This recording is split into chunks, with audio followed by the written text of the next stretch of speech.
ચલિતમ મધુરમ કઈ મહાપ્રભુજી કહે ભ્રમિતમ મધુરમ.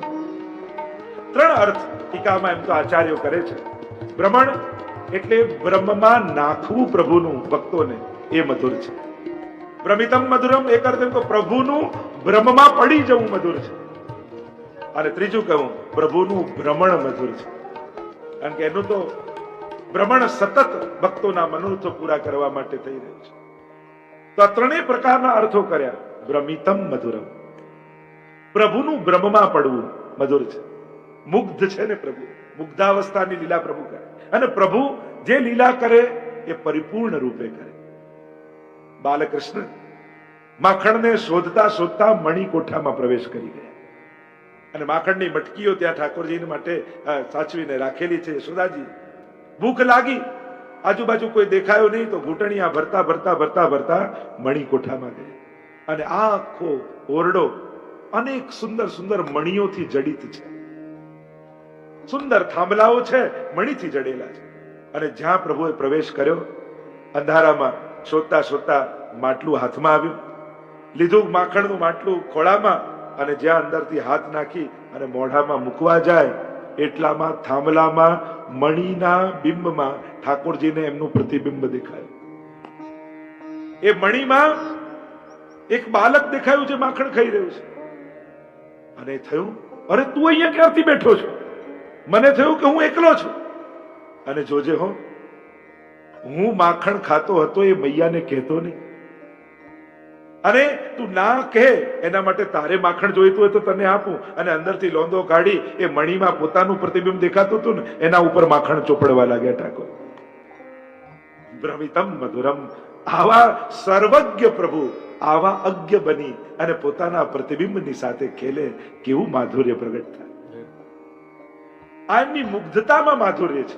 જો પ્રભુના જ્ઞાનમાં જ માધુર્ય છે એવું નહીં, પ્રભુના સર્વજ્ઞતામાં જ માધુર્ય છે નહીં, પ્રભુની મૂળતા અને મુગ્ધતામાં પણ માધુર્યતા છે. એ આવા પરમાત્મા પોતાના પ્રતિબિંબ સાથે ખેલે. એક વાર મૈયા પાસે આવ્યા ને કહેવા લાગ્યા, મારે મારું પડછાયો પકડવો છે. અને એટલા રડે, કારણ કે જ્યાં તડકામાં પડછાયો પકડવા જાય, પડછો આગળ જતો, 4 ડગલા આગળ જાય તો આગળ જતો રહે. અને રડવા લાગ્યા, અરે મૈયા મૂકું, મેરી પરછાઈ પકડની. એવા રડે. યશોદાજી મનાવવા જાય, પણ લાલન પડછાઈ ક્યાંથી પકડાય? ના, કશું બી કરો, મૂકું મેરી પરછાઈ પકડની. આવ્યા જ્યાં રોહિણીજી, એમને કહ્યું કે મૈયા હું આમને પડછાઈ પકડાઈ દઈશ.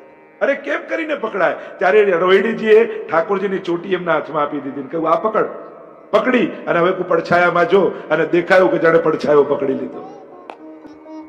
ભ્રમિતમ મધુરમ, પ્રભુનું પોતાની બનાવેલી સૃષ્ટિમાં જ મુગ્ધ થઈને ફરવું, એ પણ ભ્રમણમ મધુરમ છે.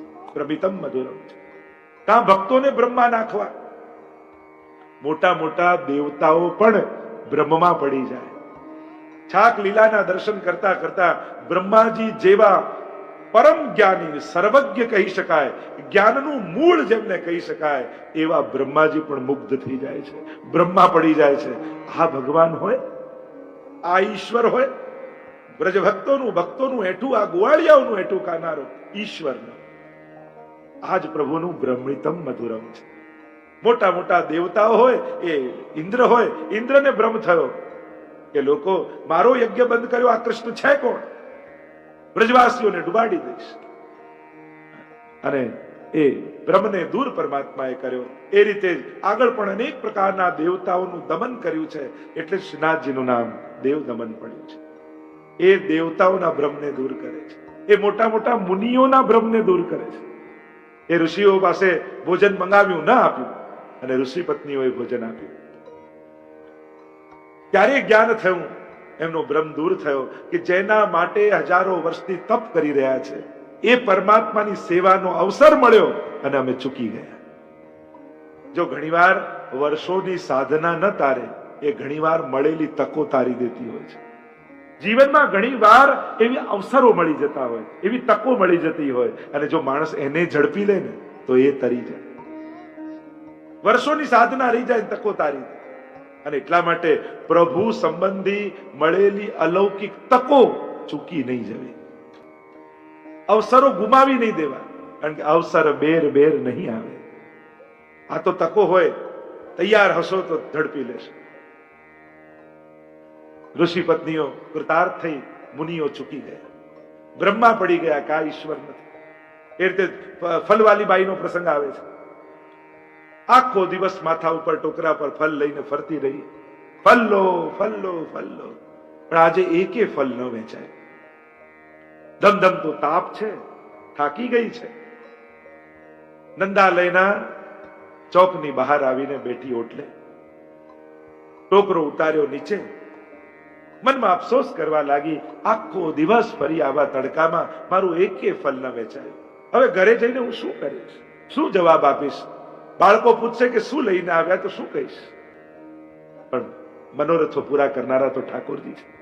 ખબર પડી કે ફલવાલી બાઈ આવીને બહાર બેઠી છે, અને નાનકડા લાલન દોડતા દોડતા દોડતા આવ્યા, બેસી ગયા ફલવાલી બાઈ પાસે, અને બેસીને પોતાનો હાથ થોડી પર રાખીને એ ગોપ કન્યાને જોવા લાગ્યા, ટગર ટગર.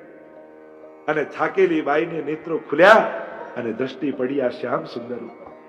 એવું સુંદર સ્વરૂપ પ્રભુનું, ગુંગરાળા ગુંગરાળા કેશ, શ્યામ વર્ણ, કમળની પાંખડીઓ જેવી મોટી મોટી આંખો, અને એમાં લાગેલું મોટું મોટું કાજલ, શુકના ચાંચ જેવી સુંદર નાસિકા, ઠોડા પર લાગેલો ચીબુકનો એવો પ્રકાશ આવી રહ્યો છે. આખા શ્રેંગના દર્શન કરી એવું એમની કોમળતાનો અનુભવ કરી એવી મુક્ત થઈ ગયા ભાઈ. अरे पूछो तू कौन है? अरे मैं नंद बाबा को लालन हूं, ये नंदालय को युवराज हूं. तू कौन है? मैं तो फल बेचने वाली बाई हूं. तू मुझको थोड़े फल देगी? तू फल आपीश? अरे लाला ऐसे फल थोड़ी मिले, वाके बदले कछु देनो पड़े, एना बदले तो कहीं आपવું પડે. अच्छा फल लेवे के लिए कछु देनो पड़े? क्या चाहिए? जो भी कछु तेरे घर में हो लिया, और वाके बदले में फल ले जा. प्रभु तो दौड़ता दौड़ता घरे ગયા, આજુબાજુ જુએ, કઈ ના દેખાયું, ધાનનો ઢગલો પડ્યો હતો. અને ધાનનો ઢગલો પડ્યો તો બંને મુઠ્ઠીમાં ધાન પકડ્યા ઠાકોરજીએ, અને ભાગતા ભાગતા ભાગતા આવ્યા, અને એમાં તો કેટલાય ધાન પડતા જાય, અને ઠાકોરજી ભાગતા ભાગતા આવ્યા, અને ખોબો લઈને ફલવાલી બાઈને આપ્યું, લે યાકે બદલે મેં ફલ દેગી. અને પ્રભુની નિર્દોષતા જોઈ, એમના કાલાવાલા જોઈ, એ ફલવાલી બાઈને એટલું વહાલ આવ્યું ઠાકોરજી પર. અને 5-10 દાણા એ ધાનના હતા. કહ્યું ઠીક છે, લા મોકું દે દે, યા કે બદલે મેં તું બહુત સારે ફલ દે દે. અને ધાન લઈ લીધા, અને જેટલા ફલ હતા ઠાકોરજીના હાથમાં કોબો કરી, અંજલિ કરી વસ્ત્રની, અને એમાં ભરી દીધા. અને આખું અંજલિ ભરાઈ ગઈ, આખા પીતાંબર ભરાઈ ગયું ફલથી. અને પ્રભુ ભીતર ગયા અને બેસીને એક પછી એક ફલ આરોગવા લાગ્યા. આ કોઈ સાધારણ ફલ નતા. બાઈને એમ થયું કે આ કોઈ બાળક નથી, આ તો ઈશ્વર લાગે છે. મારા સમસ્ત કર્મોના ફલ સમર્પિત કરવાનો આ સમય છે. જો આજે ચૂકી જઈશ તો પછી ક્યારે અવસર નહીં મળે. જે કાંઈ હતું પ્રભુની ઝોલીમાં ભરી દીધું, અને નિરાશ હતાશ હતી, પણ મનમાં આનંદ થયો. ચાલો બીજું તો કાંઈ નહીં, આજે આ બાલક તો ફલ આલોક. અને રાજી થતી થતી ઘરે ગઈ, અને બાળકોએ પૂછ્યું, મૈયા ફળ વેચીને શું લઈને આવી? અને કહ્યું કે આ ધાન લઈને આવી છું. અને જ્યાં મુઠ્ઠી ખોલી તો અનમોલ નંગ રત્નોથી ભરેલી એની મુઠ્ઠી થઈ ગઈ. એ ધાન રત્નો બની ગયા. અને પેલી બાઈ તો પોક મૂકીને રડવા લાગી. હું તો એમ સમજી કે હું તને આપીને આવી, પણ આજે સમજાયું કે આપનારો તો તું જ. અમે તો તુચ્છ વસ્તુ આપીએ છીએ, તું તો એવું આપે છે જે કોઈ ના આપી શકે. આપણને પણ એમ થાય ને, મંદિરે જઈને આપણને એમ થાય, આજે મેં આ આપ્યું, આજે મેં આ ધર્યું, પણ અરે તને કોણે આપ્યું એ તો ભૂલી જ જાય છે. તે ખિસ્સામાંથી કાઢીને આપ્યું, પણ તારા ખિસ્સા સુધી પહોંચાડ્યું કોણે? આપણે એક ફૂલ તોડીને એમ કહીએ ફૂલ ઠાકોરજીને આપ્યું, અરે એ બીજ કોનું, એ અંકુર કોણે ફૂટાડ્યા, એ ઝાડ કોણે ઉગાડ્યું, એમાં ફલ કોણે લગાડ્યા, એમાં ફૂલ ઉગાડ્યા કોણે? આપણે તો તોડ્યું ને એમ કહીએ ફૂલ આપ્યું. અરે એનું જ છે, એનું એને આપીએ છીએ. અને એ ભાન રહેવું જોઈએ, એનું હતું અને એના સુધી પહોંચાડ્યું. બસ મારો આનંદ એ છે કે પ્રભુએ મને નિમિત્ત કર્યો, એ મારું સૌભાગ્ય. મેં સત્કર્મ કર્યું, મેં દાન કર્યું, મેં આપ્યું, એ તો ગેરસમજ છે, અણસમજ છે, નાદાની છે. સમજણ તો એને કહેવાય, એણે સત્કર્મ કરવાનો મને મોકો આપ્યો, એ એનો મારા પર ઉપકાર છે. આ પ્રભુનો મારા ઉપર મોટો ઉપકાર છે.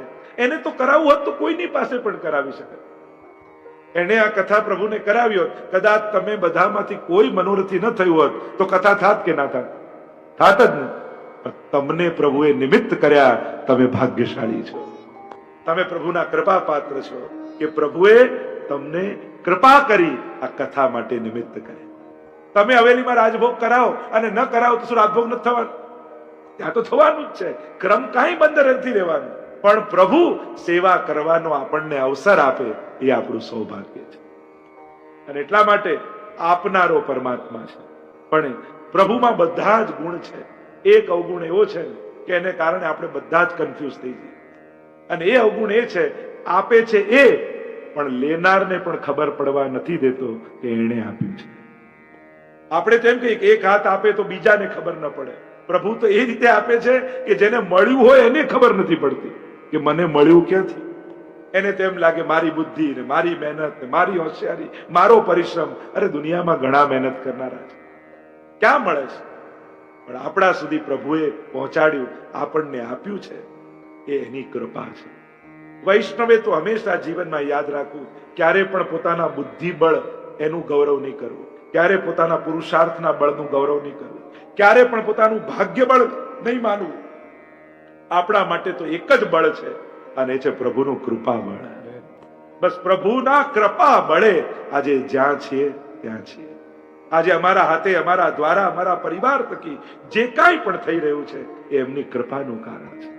જીવનની દરેક સફળતાઓમાં ભગવાનને કારણ માનશો ને તો આનંદ થશે, અહંકાર નહીં આવે. પ્રભુ કારણ. અને જીવનની દરેક અસફળતામાં પોતાને કારણ માનશો ને તો દુઃખ નહીં થાય. આ તો મારા જ કરેલા કર્મ છે. આપણે શું કરી, જયારે અસફળતા થાય ને કોઈકને કારણ ગોતી લે. આ પેલાએ આમ કર્યું ને એને સાથ આપ્યો હતો, એને આમ ન કર્યું હોત તો આમ થાય. એટલે દુઃખના કારણમાં બીજા અને સુખના કારણમાં આપણે. આ તો આપણી હોશિયારી નથી, આપણી ચતુરાઈ નથી. સુખના મૂળમાં હંમેશા પ્રભુને જોવા અને દુઃખના મૂળમાં હંમેશા આપણા કર્મોને જોવા કે મારા જ કોઈ કર્મોને કારણે આ દુઃખ સામે આવ્યા છે. અને એટલા માટે દુઃખનું આરોપણ ક્યારે બીજાને ઉપર નહીં કરવું. કોઈ નિમિત્ત નથી. કોહુ ન કાહુ સુખ દુઃખ કર દાતા નિજ કૃત કર્મ ભોગ હી સભ્રાતા. માણસ તો કહે છે કે કોઈ કોઈને દુઃખ નથી આપતું, કોઈ કોઈને સુખ નથી આપતું, બધા જ પોતાના કરેલા કર્મો ભોગવી રહે. અને એટલા માટે કોઈને નિમિત્ત ન ગણતા પોતાની માળા વધારજો. જો સંકટ હોય તો ભગવત ભજન વધારજો. આપણા માટે તો એક જ આશ્રય છે, એક જ બળ છે, એક જ ઉપાય છે જીવનના દુઃખોનો. એ છે ભગવત નામ, એ છે પ્રભુનું સાનિધ્ય. બસ પ્રભુ સિવાય આપણું કોણ કરનાર? અને પ્રભુ જેવું કોઈ કરનારું નથી. પ્રભુ સિવાય નથી ને પ્રભુ જેવું કોઈ કરનારું નથી. એટલે હું તો ઘણી વાર કહું ને, મનમાં મનોરથો કરો ને તો પોતાના સામર્થ્યને જોઈને ન કરતા. કારણ કે આપણું સામર્થ્ય તો બહુ નાનું છે. પ્રભુના સામર્થ્યને જોઈને મનોરથ કરો. તમારે એમ નહીં આવી કથા હું થોડી કરાવી શકું, આવું મનોરથ હું થોડી કર. અરે કેમ ને, મનોરથ કરો. આપણું સામર્થ્ય નથી પણ પ્રભુનું તો છે ને. એને કરાવવું હશે તો દિવસો ફેરવતા વાર નહીં લાગે, એ સંજોગો ફેરવતા એને વાર નહીં લાગે. અને એટલા માટે મનોરથો કરવામાં ક્યારે પોતાનું લૌકિક સામર્થ્ય ન જોતા. એના સામર્થ્ય જેનો મનોરથ કરો છો ને એની સામે જોજો. પ્રભુને ક્યાં વાર લાગે છે? અરે ઘણી વાર તો એમ થાય કે કર્યું કોઈ હોય, લાભ બીજો કોઈ લઈ જાય. પ્રભુને જેને આપવું જ છે એને ક્યાં વાર લાગે છે? આ તો પ્રભુની કૃપા છે. તો જે ચર્ચા આપણે કરી રહ્યા છે, બ્રહ્મિતમ મધુરમ. બ્રહ્મણ, બ્રહ્મા નાખવું. માટી આરોગ્યા, યશોદાજી કહ્યું મુખ ખોલ. અને જ્યાં મુખ ખોલ્યું બ્રહ્માંડના દર્શન થયા. ભ્રમિત થઈ ગયા યશોદાજી કે આ ખરેખર કોઈ દેવની માયા છે કે મારો બ્રહ્મ છે કે આ ઈશ્વર છે. ચક્કર આવી ગયા. પણ પ્રભુએ વૈષ્ણવી માયાનું આવરણ લાવી ફરી બાલભાવ પ્રગટાવ્યો. આ તો પ્રભુનું બ્રહ્મિતમ છે ને. અચલી આંગળીમાં ગિરિરાજજીને ધારણ કરે ને, લોકો એના સામર્થ્યને જુએ. પણ વ્રજભક્તો પર એવા ભાવનું બ્રહ્મિતમ મધુરમ કરી રાખ્યું છે કે યશોદાજીને સામર્થ્ય ન દેખાય, ગોપીઓને સામર્થ્ય ન દેખાય. એમને શું વિચાર આવે, આટલો મોટો પર્વત ઉચકી ઠાકોરજીનો હાથ કેવો દુખી ગયો હશે, નીચે મૂકે ને તો લાવ હાથ દબાવી દઉં ઠાકોરજી. એને તો સુકોમલતાનો જ વિચાર આવે. દેખોરી હરી ભોજન ખાત, એક બાજુ હજારો ભુજાથી આરોગે અને સંગ કરત હે બાત, બીજી બાજુ તો વ્રજભક્તો સાથે વાર્તાલાપ કરી રહ્યા છે. સામર્થ્યની લીલામાં પણ જે સુકોમલતાનો અનુભવ કરી લે એ જ વ્રજ ભક્ત છે. જ્યાં દુનિયા એના યશોગાન કરતી હોય કેવું સામર્થ્ય, અને ત્યાં પણ જે સુકોમળતાને જોઈ લે, ત્યાં પણ એ ભાવ કરી લે, એ વૈષ્ણવની ભાવવૃત્તિ છે. ભ્રમિતમ મધુરમ. આમાં પ્રભુ ભ્રમણ કરે છે, અનેક પ્રકારના ભ્રમમાં પ્રભુ પડે છે. એવી અનેકવિધ લીલાઓ છે ને કે માખણ લઈને એ કાગ કે ભાગ કહા કહીએ, જો હરિ હાથ સો લે ગયો માખણ રોટી. બ્રહ્માજીને ચક્કર આવી ગયા કે હું માછલું બનીને આવ્યો અને મને કણિકાએ ન મળી, અને આ કાગડો કેવલ નંદાલયના ઝાડ ઉપર બેઠો હતો અને પ્રભુના અધરામત માખણ અને રોટી એને મળી ગયા. આ વ્રજલીલાનું મહાત્મ્ય એ જ છે. અહીંયા દેવતાઓ રહી જાય છે અને કાગડાઓ ફાઈ જાય છે. આ તો પ્રભુની ભ્રમણની લીલા છે, ભ્રમિત કરનારી લીલા છે. મોટા મોટા મુનિઓને પણ સમજમાં ના આવે કે આવું તો કોઈ ગ્રંથમાં લખ્યું નથી કે આ રીતે કૃપા થાય, અને પ્રભુ આ રીતે કરે છે. મુનિઓ પણ ભ્રમિત થઈ જાય. સ્વયં પરીક્ષિત મહારાજ પણ ભ્રમિત થઈ ગયા. પ્રશ્ન કરી દીધો કે આવા ભગવાન થઈને પણ આમ ગોપીઓ સાથે રાસ કેમ કર્યો પરમાત્મા? એટલે સુખદેવજી પણ કથા આગળ ન સંભળાવી રાસ, અને ભ્રમિત થઈ ગયા, શંકા થઈ ગઈ. એવી અનેકવિધ લીલાઓ તમે જુઓ. મોટા મોટા દેવતાઓ હોય, મોટા મોટા મુનિઓ હોય કે પ્રભુના નિકટના ભક્તો હોય, એ પણ બ્રહ્મમાં પડી જાય છે, પ્રભુને ઓળખી નથી શકતા. એવી લીલા કરનારા પ્રભુ છે, અને એટલા માટે કહ્યું ભ્રમિતમ મધુરમ. આગળ ગાન કરતા મહાપ્રભુજી કહે વેણુ મધુરમ. વેણુ મધુર છે. વેણુના અનેક ભાવ. જો કૃષ્ણ નું ચિત્ર ન દોરો, પણ કેવલ વેણુ, મોરપીંછ અને ગાય આટલું મૂકી દો ને તો એ ખબર પડી જાય કે આ કૃષ્ણનું ચિત્ર છે. આ એક પરિચય છે, પ્રભુના અભિન્ન અંગ રૂપ છે. કૃષ્ણ તત્વની સાથે અભિન્ન રીતે જોડાયેલા તત્વમાંનું એક પરમ તત્વ એ વેણુ છે. વેણુના સ્વરૂપની પણ અનેકવિધ પ્રકારની ચર્ચા કરી. ક્યાંક તો મહાપ્રભુજી એમ કહ્યું વંશસ્તુ ભગવાન રુદ્ર. સાક્ષાત વેણુ છે ને એ મહાદેવજીનું રૂપ છે, અને વેત્ર છે બ્રહ્માજીનું રૂપ છે, એમ પણ કહેવામાં આવ્યું. ક્યાંક એવો ભાવ બતાવ્યો કે આ વેણુ સાક્ષાત સરસ્વતીજી રૂપ છે, કે જે જડ કરીને પડ્યા છે. તો પ્રસંગ આવે છે કે નિકુંજમાં ઠાકોરજી બિરાજમાન છે, રાધાજીનું સ્મરણ કરી રહ્યા છે. રાધા રાધા રાધા રાધા રાધા નામનો અખંડ જાપ પ્રભુના મુખેથી થાય છે, રોમ રોમથી થાય છે. બધું જ ભૂલી ગયા પ્રભુ, પણ મુખમાંથી રાધા નામ અખંડ રૂપે જપાય છે. એટલામાં સામે સરસ્વતીજી પ્રગટ થઈ ગઈ. કહ્યું કે પ્રભુ આપે મારા ઉપર બહુ મોટી કૃપા કરી. આજે તારા ઉપર કઈ કૃપા? સરસ્વતીજી કહે કે આપ બધું ભૂલી ગયા, પણ આપના મુખમાંથી રાધા શબ્દ નીકળે છે, અને શબ્દ નીકળે છે એટલે કે આપે મને યાદ રાખી છે. હું છું, સરસ્વતી છું. અને જ્યારે આવું કહ્યું ત્યારે પ્રભુને ન ગમ્યું. પ્રભુ મૌન થઈ ગયા, અને મુખમાં રહેલા સરસ્વતીજી જડ બનીને ભૂતલ પર પડ્યા, અને એ જ વેણુ છે. એમ ક્યાંક ગ્રંથોમાં કે જડ બનેલા સરસ્વતીજી પોતે વેણુ રૂપ ધારણ કરીને પ્રગટ થયા છે. બીજો શ્રી મહાપ્રભુજી સુબોધનીમાં જે અર્થ કર્યો વેણુ શું છે? વશ્ચ ઈશ્ચ અને તૌ અણુ, કે જ્યાં વિષયાનંદ અને બ્રહ્માનંદ જે આનંદની આગળ અણુ જેવા થઈ જાય એ જ વેણુ છે. ત્રણ પ્રકારના આનંદ જગતમાં કહેવાયા: વિષયાનંદ, બ્રહ્માનંદ અને ભજનાનંદ, સ્વરૂપાનંદ. આ ત્રણ આનંદ કયા છે. તો જે આનંદની આગળ વિષયાનંદ સમાપ્ત થઈ જાય, જે સાંભળીને બધું ભૂલાઈ જાય. પ્રસંગમાં રાસની લીલામાં આપણે કહીએ છીએ વેણુનાદ થયો, અને ગોપીજનો ભિન્ન ભિન્ન સંસારિક કાર્યોમાં રત હતા.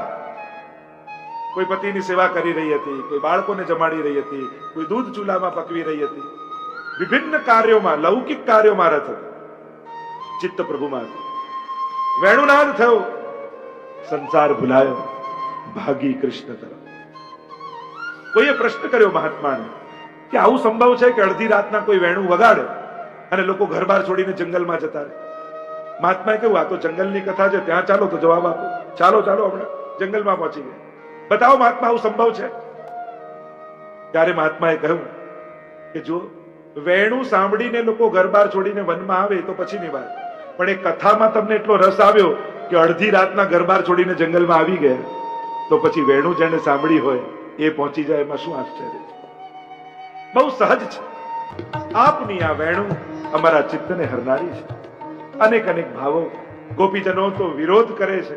ગોપ્ય કિમાચરદયમ કુશલમ સ્વવેણુ દામોદરાધર સુદામપી ગોપિકાનામ ભુંક્તે સ્વયં યદ વસિષ્ઠ રસમ રુદિન્યો ઋષ્યત્વ ચોશુ મુચુસ્તર્વો યથા. હરી ગોપી કહે છે કે હરી સખી જો પ્રભુ કેવા મુગ્ધ બન્યા છે આ વેણુ પાછળ. જાગે તોય વેણુ ને પોડવા જાય તોય વેણુ. આમને તો આ 24 કલાક વેણુ જોડે જોઈએ અને વેણુ વગર એક ક્ષણ ન રહે. એવો તે કયો મંત્ર થી વશ કર્યા છે પ્રભુ. એવું તે કયું ધર્માચરણ કર્યું છે. શ્રુતિઓ વેદો તો આપણે છીએ અને ધર્મને તો વેદ જાણે.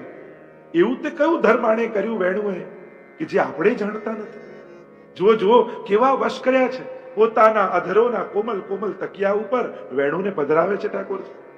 અને એટલું જ નહીં, પાપણને ઊંચી નીચી કરી જાણે પંખો ન કરતા હોય અને એમાં પણ જાણે થાકી ગઈ હોય કામ કરીને અને કોઈ પગ દબાવે એમ એના છિદ્રોને ભરતા હોય ત્યારે અમને તો એમ લાગે કે પ્રભુ એની ચરણ સેવા કરી રહ્યા છે. એવા તે શું કર્યું છે કે વશ કર્યા છે? મહાપ્રભુ તો સમજાવે છે કે વેણુ તો માધ્યમ બને છે. એ સુધાનું પાન કરતો નથી, એ તો વેવડાવે છે. પણ અહીંયા કહ્યું એવું તે કયું સત્કર્મ તે કર્યું? કોણ તપ તે કીનો? કયું તપ કર્યું? જો મુરલીએ દુઃખ સહન નથી કર્યું, તપ કર્યું છે. બંનેમાં ફરક છે. ઘરમાં ખાવાનું ન હોય એને દુઃખ કહેવાય, પણ વ્રત કર્યું હોય એને તપ કહેવાય. આ બંનેમાં ફરક છે. તપ એ દુઃખ નથી. બધું જ હોય પણ મારે અત્યારે નથી લેવાનું, મારે આ સહન કરવાનું છે, એને તપ. અને અભાવ હોય ને દુઃખ.